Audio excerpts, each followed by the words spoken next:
So we're here today with Andre Ferrari and Danny Byrne from ISA's International Political Committee. And we're recording this episode of Revolutionary Ideas just a few days after the US launched its military operation in Venezuela. So they bombed a number of sites, but they also arrested or really kidnapped the president of the country, Nicolas Maduro. And this, of course, it's not something that's come out of nowhere. For months now, tensions have been ramping up, with Trump making threats against Venezuela, seizing ships off the coast, and so on. But this is a pretty huge development to go to another country and arrest their president. And of course, the US has a long history of intervention in Latin America. But I'd like to ask Andre, who's in Brazil, what has been the reaction there and across the rest of the continent? Well, the events of January 3rd in Venezuela are extremely serious and have had a huge impact throughout Latin America and will continue to be a decisive factor in political process in the region during the coming period. What we saw was a Latin American president being kidnapped from inside his official residence in a military operation that left people dead and wounded without any regard for international rules, and which explicitly announced its colonialist and imperialist objectives to control oil, serve the interests of US companies, interfere in the country's political dynamics, and so on. So furthermore, immediately after the military attack on Venezuela, US authorities made open threats to anyone who dares to question US imperialist interests and Trump's policies. It is clear that this has repercussions throughout the region and, in fact, throughout the world. Far-right governments in the region, such as Milei's in Argentina, generally celebrated Maduro's downfall and supported the US action. Milei prevented, for example, CELAC, which brings together Latin American and Caribbean governments. So Milei prevented CELAC from approving a document condemning the attacks. Among governments considered progressive in Latin America, the harshest reaction came from Gustavo Petro of Colombia, a country directly threatened by Trump.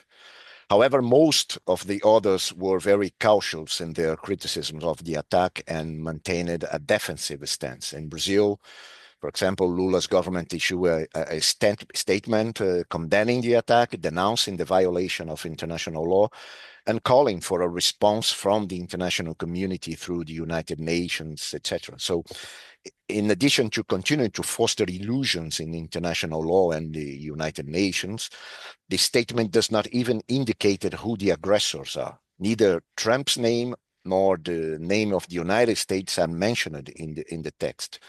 So similarly, the statement does not demand the release of Maduro and Cilia Flores. But the most important reaction is that of the streets. So on Saturday, demonstrations took place in several countries in the region.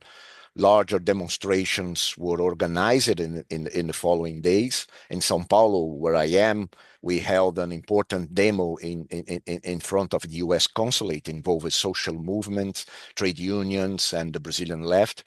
In Colombia, there were much bigger demonstrations, but in general, there is still room for much larger mobilizations, and this needs to be organized.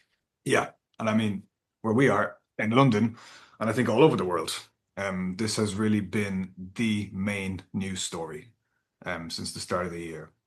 And I suppose the reactions of ordinary people around the world to what's happened has been shock, and also in some cases it's been fear, because this is a very concerning development, and it says a lot about the world that we live in today, and nothing good. I think that what that means is that it shows that this is a world that is dominated by imperialism and by imperialist aggression, and that is actually a crucial part of what Trump's White House regime represents. I think one of the quotes that I've seen, or the speeches that I've seen quoted a lot since Trump's attacks on Venezuela, is from Stephen Miller, who's like one of Trump's right-hand men. And he said to CNN just after the attacks, he said, and I'm quoting, "You can talk all you want about international niceties and everything else, but we live in a world, in the real world, that's governed by strength that's governed by force, that's governed by power. And I mean, to be honest, from the point of view of capitalism and imperialism, he's not actually wrong. But the difference is that in the recent period, in the last decades, particularly from US imperialism and Western imperialism, they've tried to cover up that kind of raw aggression and what he calls strength. They've tried to cover that up with all narratives about freedom, about democracy, about international law, about as the justification for their aggression. But now they just dispense with that narrative. And in fact, just yesterday I saw Trump himself did an interview with the New York Times, and he said openly, we don't need international law. And he said he's only constrained by his own morality. And, you know, God help us if we are trying to find some morality in that guy, that total creature, right? But I think that, you know, this is a very clarifying development in a sense, because it brings the real nature of imperialism and capitalism into focus.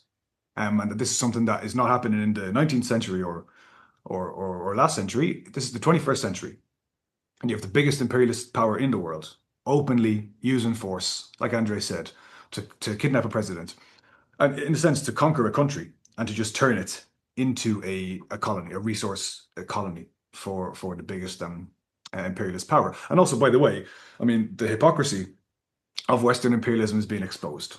Like the same politicians and the same newspapers and who were all up in arms about Putin's invasion of Ukraine, which of course we also strongly opposed, and also China, you know, when they bully Taiwan and so on.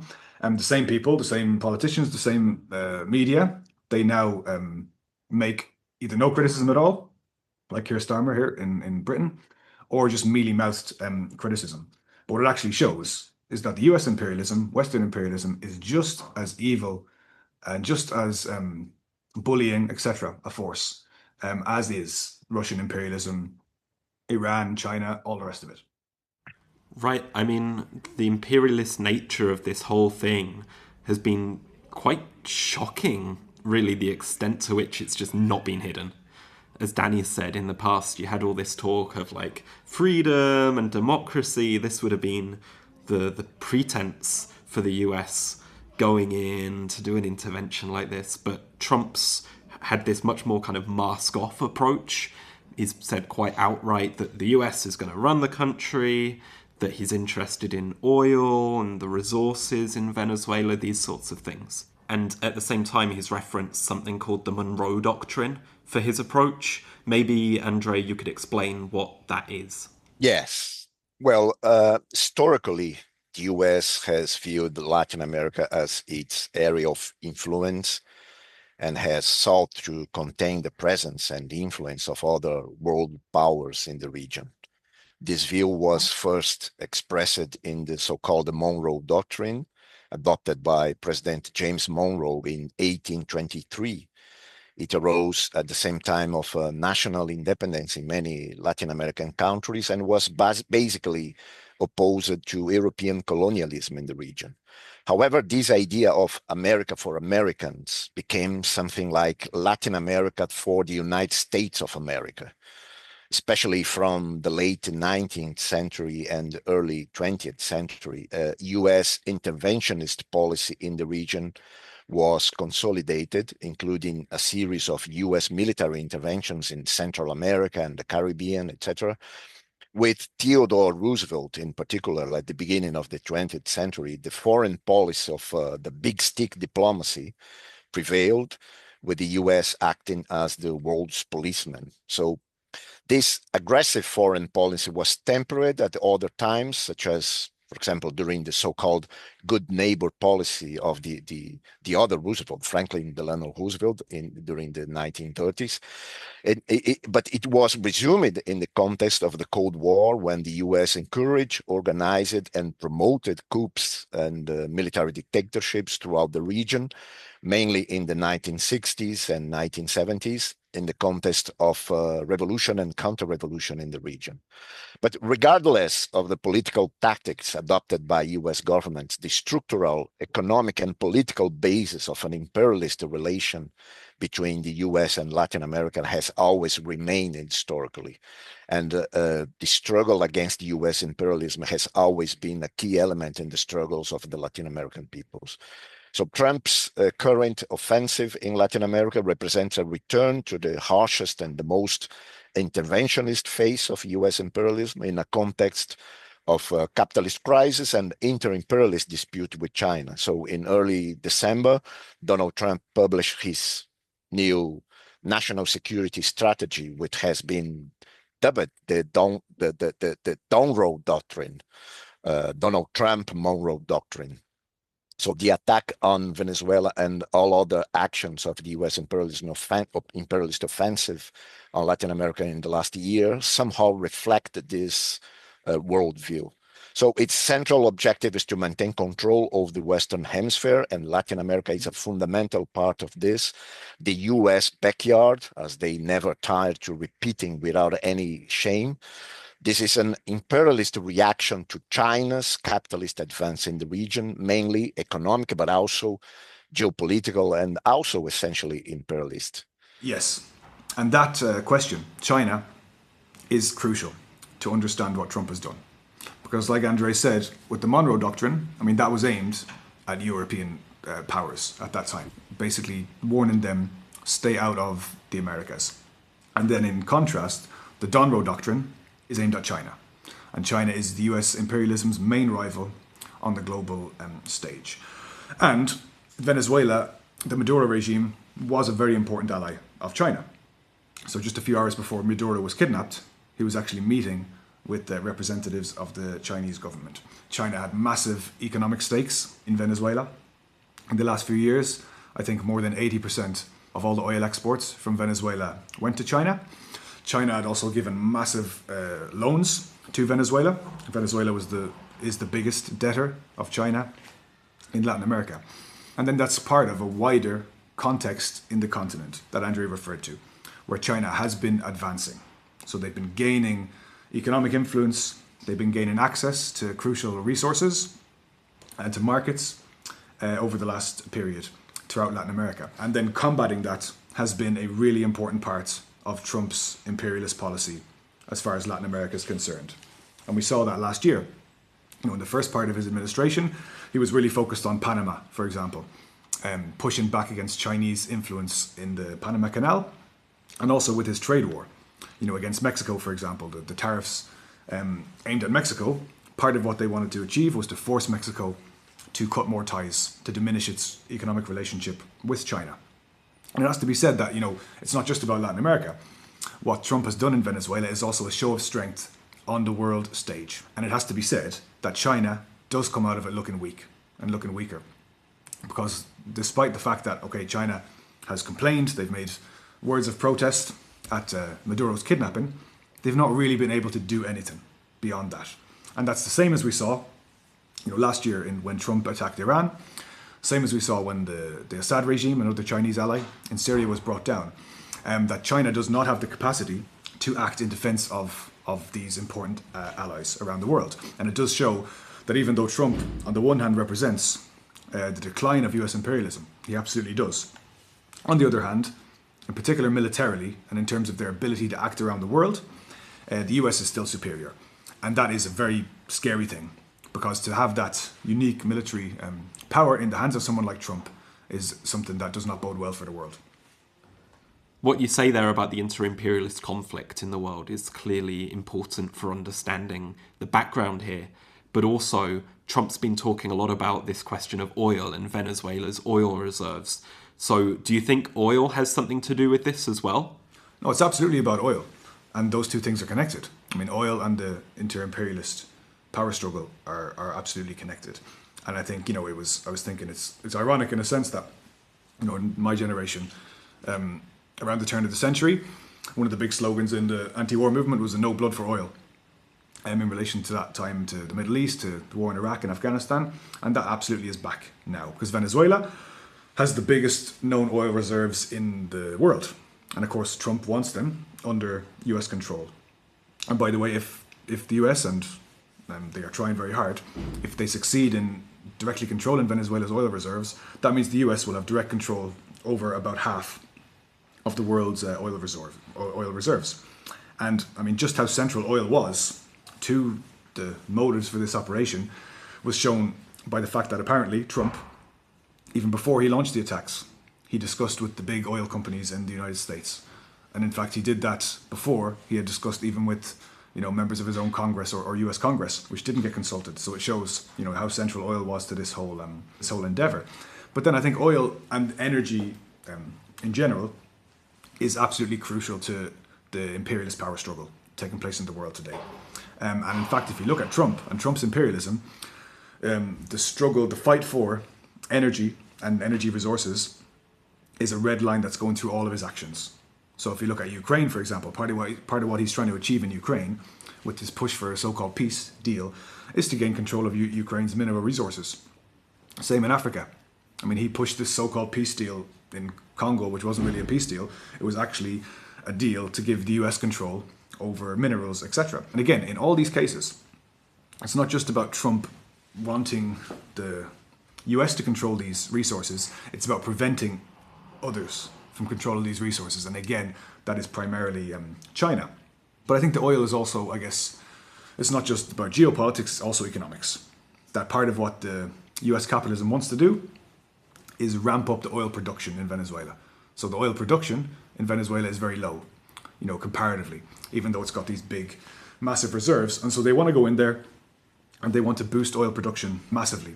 And they also hope that that will reduce the price of oil, but which is a big factor in the world economy, because increasing the supply of oil in Venezuela would, in theory, help to bring down the price of oil. But then something also that we can't forget about when discussing this is that it's all terrible news for the planet, right? At a time when the need to stop burning fossil fuels very urgently is so clear in order to stop to address the kind of ecological catastrophe that's taken place. Instead, the imperialist powers with the US at the head are racing to turbocharge the oil industry. Right, and despite the naked imperialism on display from Trump and the US, there's also been, maybe to some extent, a bit of a pretext of this idea of narco-terrorism and going in to arrest Maduro as the head of this narco-terrorist kind of cartel, right? What's going on here, Andre? Maybe you can kind of shed some light on this idea of narco-terrorism and what lies behind that. Well, the accusation that Nicolas Maduro was the head of a drug trafficking cartel was a narrative staged to give some semblance of legality or legitimacy to the action and justify the capture and kidnapping of the Venezuelan president. The formal charges against Maduro are baseless. The US Department of Justice itself has recognized that the so-called Cartel de los Soles does not even exist. It is all a farce to justify a war with imperialist purposes, as Danny explained, and the real goal is oil, natural resources, and the geopolitical dispute with China, etc.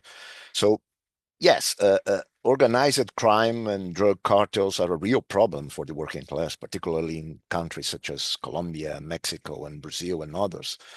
All of this is the result of a social degeneration produced by the historical crisis of capitalism. But the issue is manipulated by the far right, which leads to authoritarian, racist, and repressive conclusions. So the issue of war on drugs is an important component of Trump's domestic propaganda and that of the far right in general within the US. So following Trump's example, the so-called fight against narco-terrorism has been used by the entire Latin American far right as a banner to foment fear and mobilize sectors of society on their side. This is a coordinated action.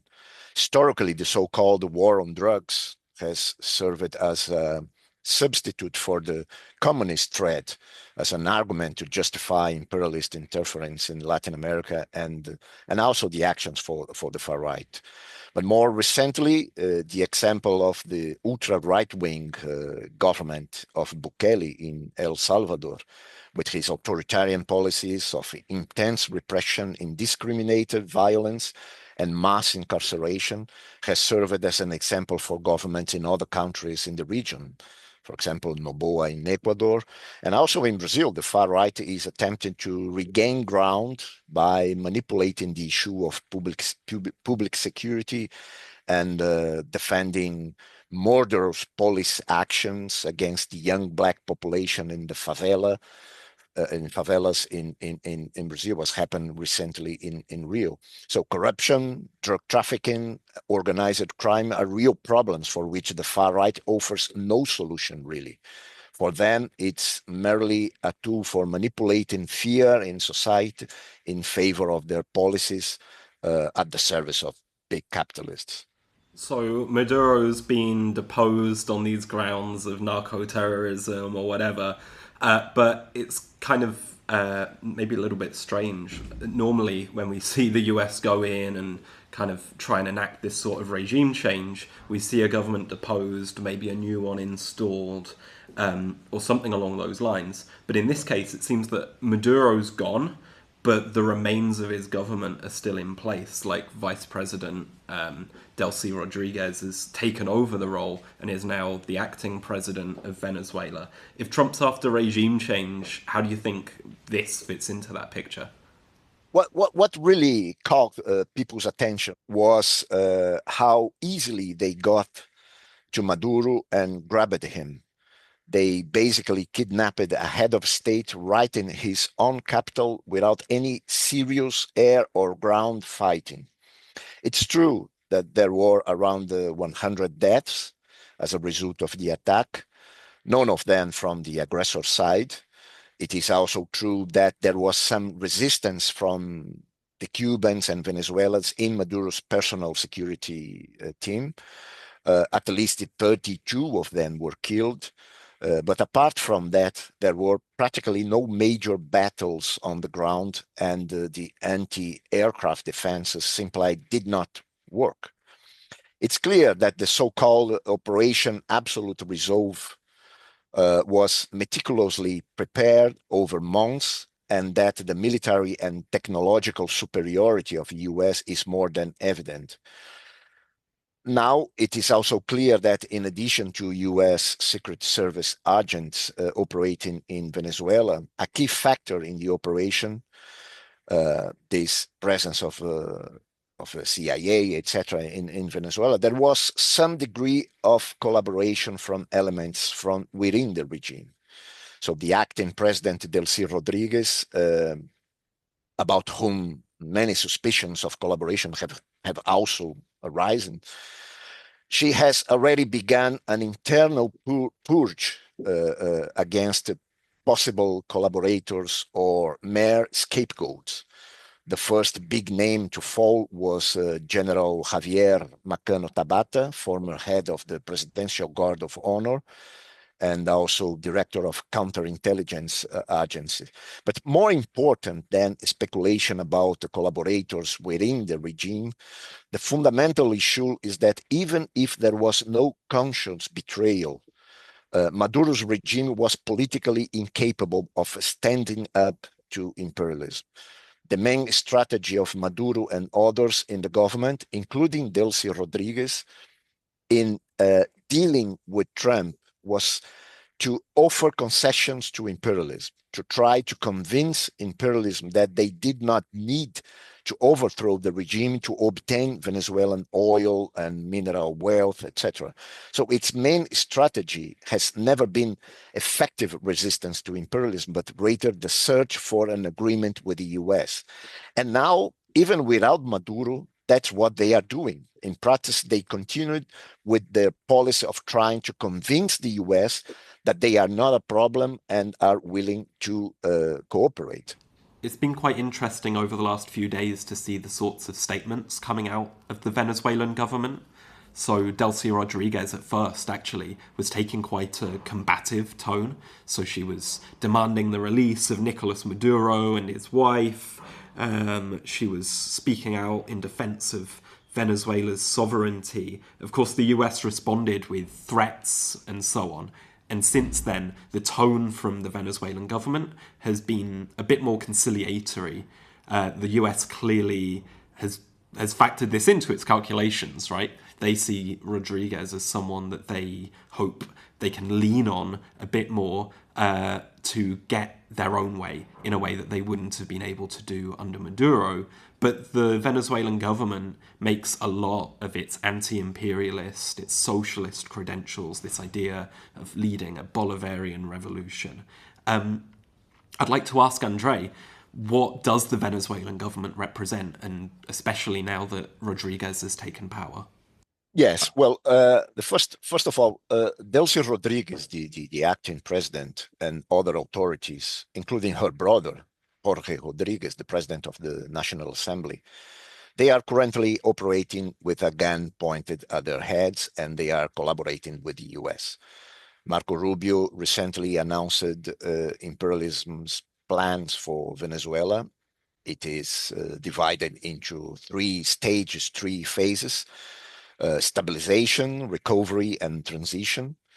At first, they say they will try to avoid internal chaos in Venezuela and consolidate the Venezuelan regime's submission to their directives through military threats. They will appropriate oil revenues in an open colonialist approach and exercise more direct control. Then they say they will focus on economic recovery, particularly in the oil industry. They will open up the Venezuelan market to exploitation by US and Western companies in general. At that point, they say they intend to pursue national reconciliation with amnesty for members of the opposition, the release of political prisoners, and the repatriation of exiles. And finally, they intend to bring about a transition of a regime and an institutional reformulation of the country, paving the way for political forces, maybe more reliable to imperialism. But Trump has already announced this energy agreement with Venezuela's interim authorities that allows for the delivery of between 30 and 50 million barrels of crude oil to the United States. The proceeds will be deposited into accounts controlled by Washington.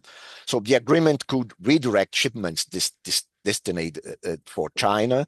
Companies such as Chevron, already present in Venezuela, could expand their operations, also opening the market for other companies.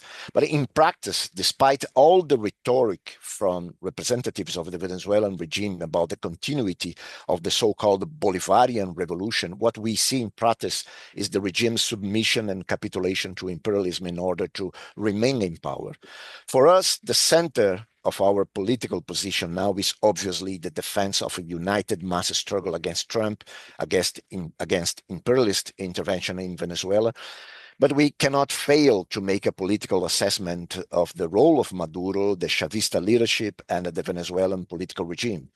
The root of the problem lies in the limitations of the so-called Bolivarian revolution, which failed to carry through the revolutionary process in Venezuela to its conclusion, destroying the capitalist system. So Maduro is merely the most acute expression of the degeneration of the process, and the Chavista leadership also degeneration. So since the first attacks by Trump, or even before Trump, Maduro's policy has been to retreat on all fronts and make concessions to imperialism and the Venezuelan bourgeoisie in order to maintain his bureaucratic, corrupt, and authoritarian power. It will be no different. In fact, it will be even worse with Delcy Rodriguez as president. In truth, this whole imperialist plan is unsustainable, and we will see new mass struggles in Venezuela against imperialism and against those who collaborate with it. And this is also linked with the revolutionary traditions of the Venezuelan working class and Venezuelan people. Yeah, so although on paper the same government remains in power in Venezuela, there's actually a lot of unanswered questions about the direction things move in going forward. And I think that this is a question that a lot of people are considering now. What happens next in Venezuela? Where do we go from here? What do you think? Well, that's the big question, isn't it? And I think that, Trump at the moment, obviously he's riding high, right? This looks like a big success and an easy win for Trump. But then in many ways, the hard part starts now for him. And I think that one of the things that we and also other US presidents have learned is that when you go about these kind of things, regime change, one thing is to remove the government, another is to manage the day after. And I think that that is where Trump is going to run into potentially serious quagmires. Because, I mean, the main thing that Trump needs, and the US imperialism needs, is to have stability. They need to have a new government, which is compliant, and basically maintain stability, allowing the US corporations to loot the country in peace, in particular the oil. And that will be very hard to achieve. Because I think that even though, you guys were just discussing, the hope of Trump is that the remnants of the old regime will manage the situation and allow him to do that. It's going to be very difficult to get the whole of the Venezuelan population, and even potentially, the government apparatus, to swallow that. To swallow the idea of total and abject capitulation to US imperialism. And there will be, even though it's not in the short term, even if it's not in the short term, resistance will be on the agenda. Venezuela is going to be a very difficult country to manage. It's a country with vast territory. I mean, even the more stable governments of the last period, I mean, there's been periods in which they haven't been able to effectively control the entire territory of Venezuela. So we can expect big problems. We can expect new instability and divisions. And by the way, even the right wing, even the rabid kind of pro-coup, pro-US imperialism right wing are not fully satisfied with the situation in Venezuela at the present time. Because even though Trump has taken out Maduro, he's not put their people in charge. That was one of the things about Trump's press conference after the attack, where he talked about Corina Machado, who's the leader of the far right, the Venezuelan far right, and he kind of dismissed her. He dismissed the idea that she would come back into power. So the fact that Trump, after deposing Maduro, is at least initially basing himself on the remnants of the Maduro regime, that is also going to cause discontent among other sectors in Venezuela and potentially create problems for Trump. But most importantly, which I think Andre's just also referred to, most importantly is the opposition from below that will emerge to the US conquest of Venezuela. And of course, Venezuela, it does have this very proud revolutionary history. And even though that has been betrayed by the Maduro government and by the Chavista regime in the last period, I mean, that will have a future. That revolutionary tradition will also be expressed in the future. And that's ultimately what we, as socialists, that's where we have to place our hope in, for the building of a new, consistent, working class, anti-imperialist movement, which learns the lessons also of what Andre described of the degeneration of the Venezuelan revolution of the last decades. Now, to be successful, Trump's new colonial policy towards Venezuela implies, in a way, a long-term engagement in the country. It also implies keeping alive the threat of a new military intervention, which this time would have to be even more intense and prolonged.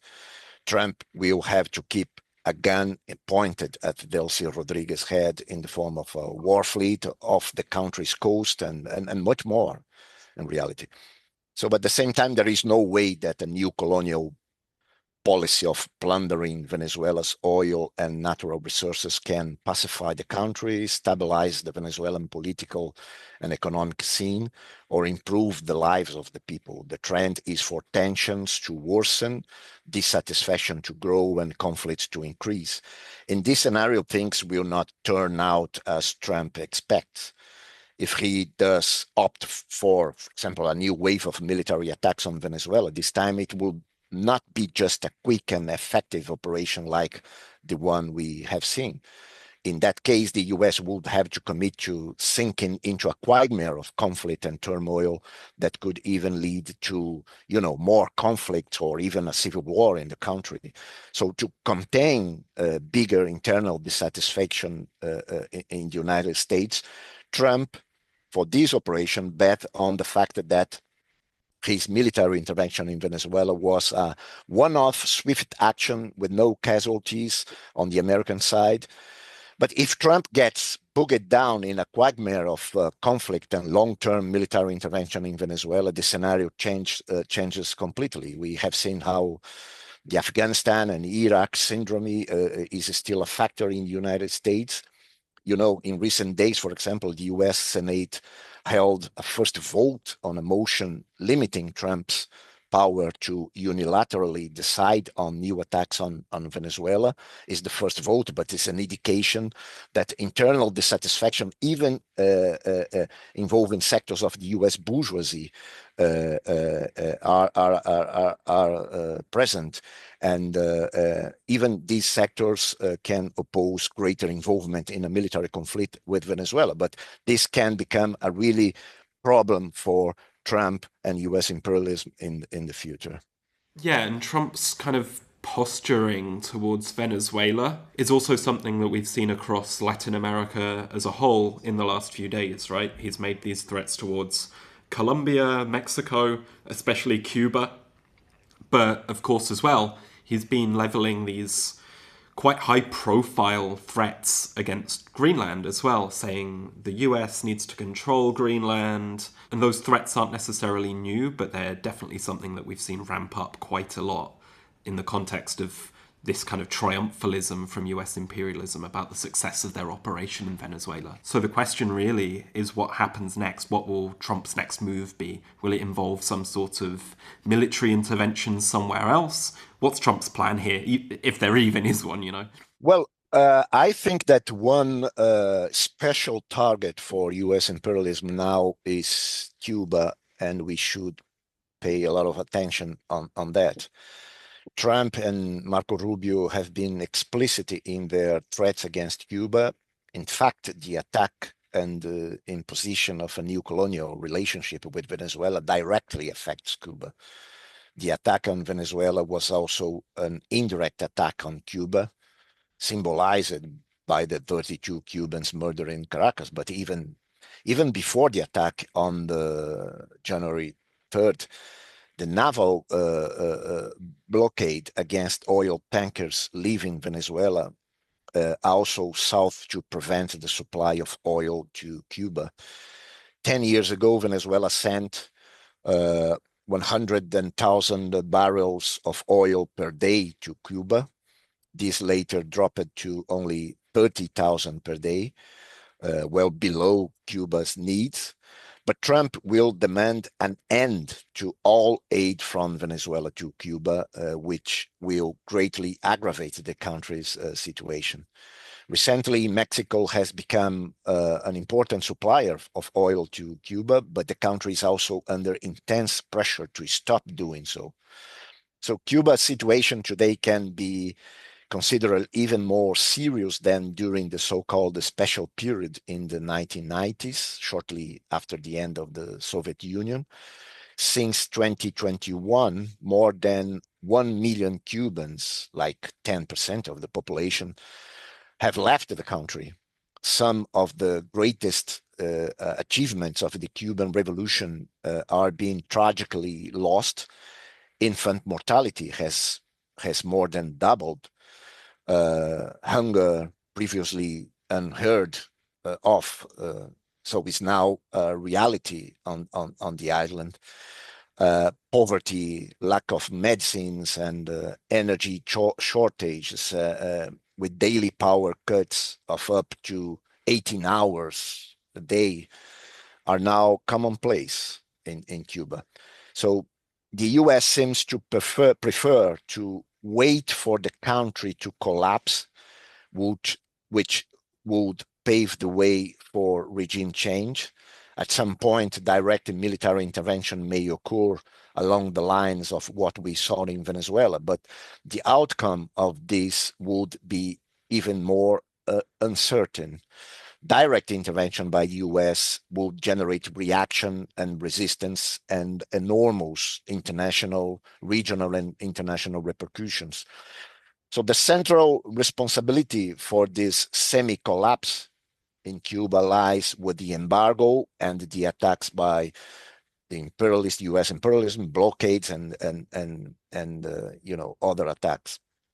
But the stance of the Cuban regime of Diaz-Canel seems to be following the same mistakes as the Venezuelan regime. The Cuban Communist Party has been promoting a set of pro-market reforms for years, while maintaining a repressive regime from a political point of view. So the Cuban regime's strategy also relies on the illusions of some agreement along the lines of what Obama tried to do in the past, lifting the embargo and opening up the country to US companies, thereby destroying the revolution from within. But that's not the solution either. So the real solution for Cuba lies in a genuine workers' democracy, a true socialism with power in the hands of the working class that inspires millions around the world to stand in solidarity with Cuba and with its anti-imperialist and socialist struggle, and in this way break its isolation. So in any case, solidarity with Cuba, with the Cuban people and against imperialist aggression is a fundamental part of the struggle of workers in Latin America and around the world.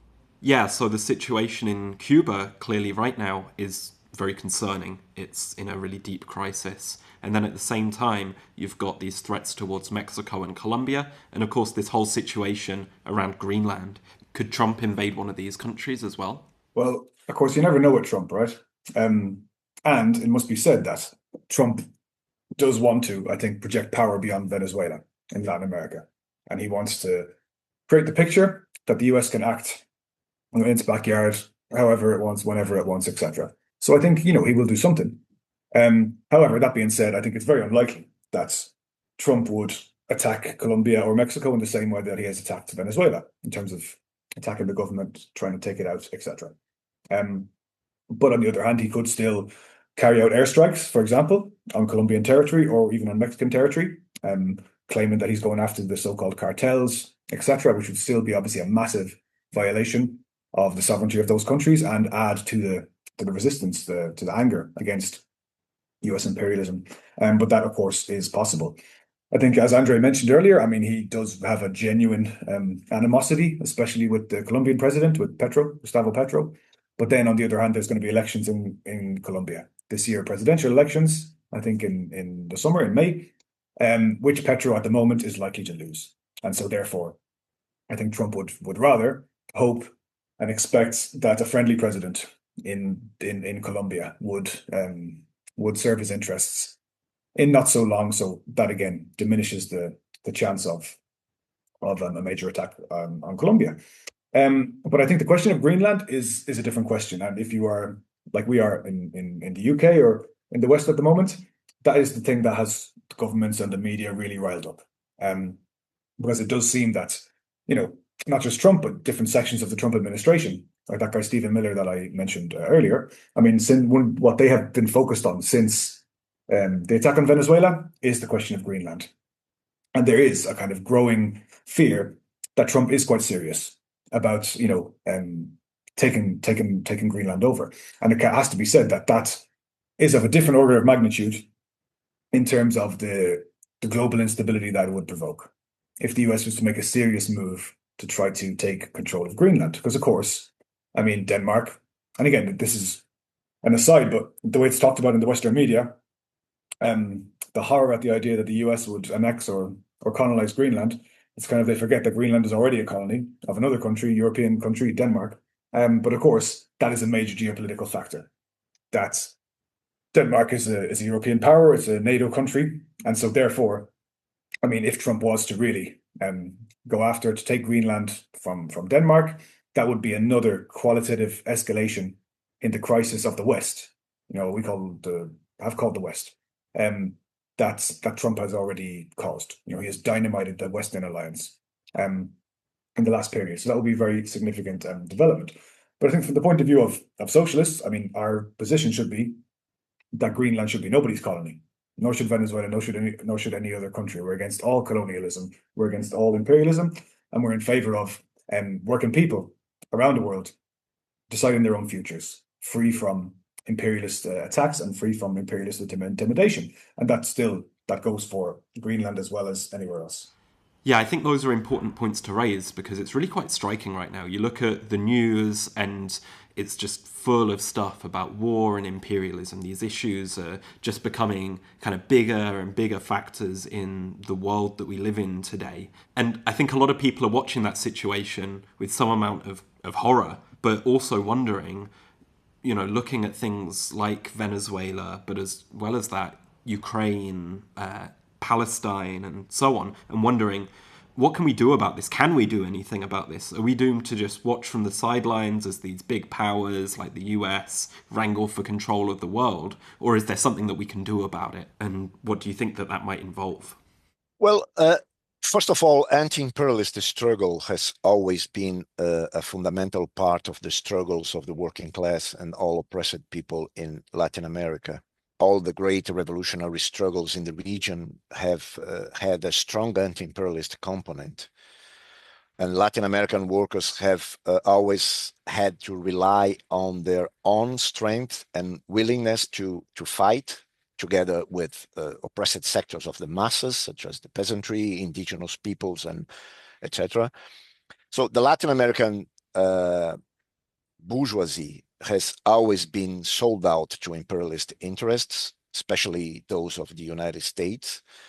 Although there are differences between Latin American countries, all attempts to develop capitalism free from imperialist dependence and domination in Latin America have failed precisely because of the subservient nature of their national bourgeoisies.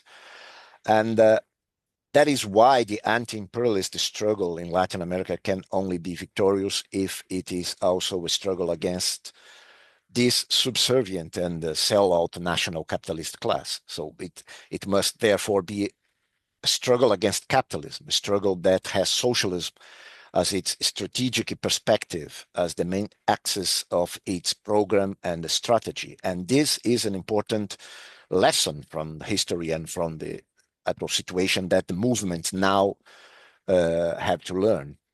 Today, there are many sectors that have lost sight of the revolutionary and socialist struggle and distrust the masses of workers and oppressed people.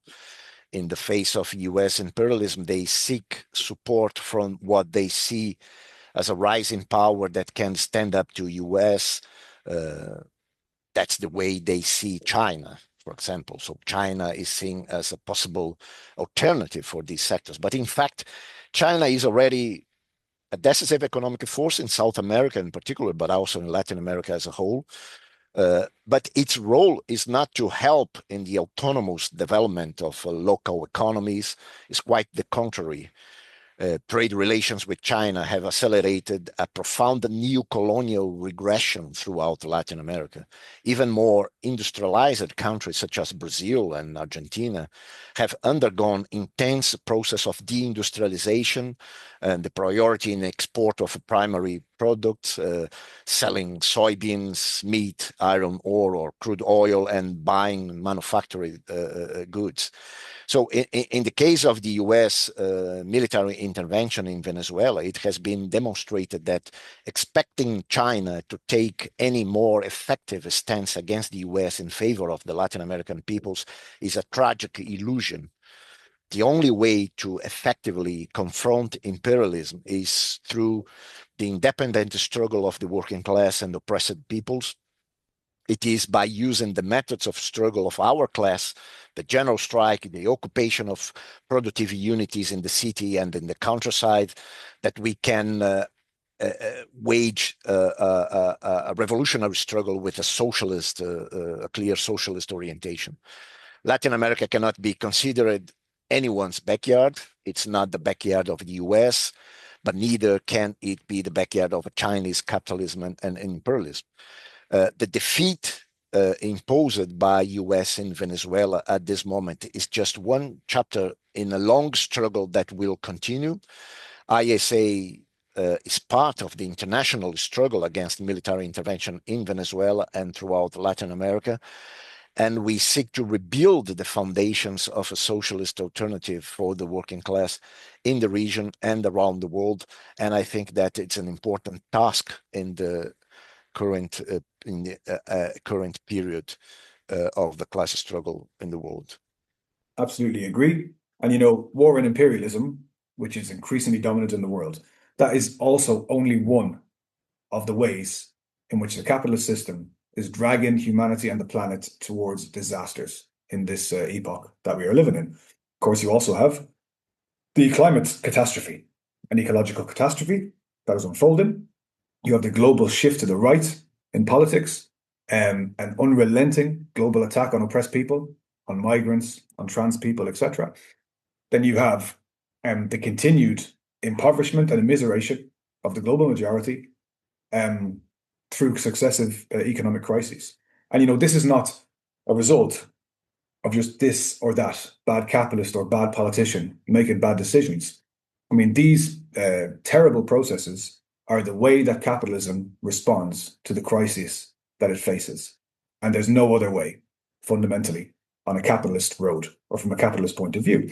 And I think that in that very bleak situation, to find the source of hope is the crucial thing. And as socialists, we do have that hope because we understand that with the capitalist elites taking the world down that disastrous path, there's another force out there, which is a truly international force, which has no interest in war or competition over resources, and which has every interest and also the power to take the world out of these crises and use resources for the benefit of people and for the benefit of the planet. And that force is the working class, the international working class, which is so powerful objectively. But the reason that capitalism can get away with what it is doing is because that force, the working class, is not sufficiently organized and is not armed with a leadership that really represents its interests, and which means ultimately a leadership which is advocating for and defending a socialist alternative, a real alternative to the capitalist system. And so that is what ISA is trying to build. And, you know, we're trying to bring together and organize revolutionary socialists on all sides of the imperialist divide, across borders, and with a perspective of international socialist change. So I would say, yeah, that those listening to this who agree should consider joining the International Socialist Alternative, get involved with the section of International Socialist Alternative where you live, and contribute to that force, that hope for change.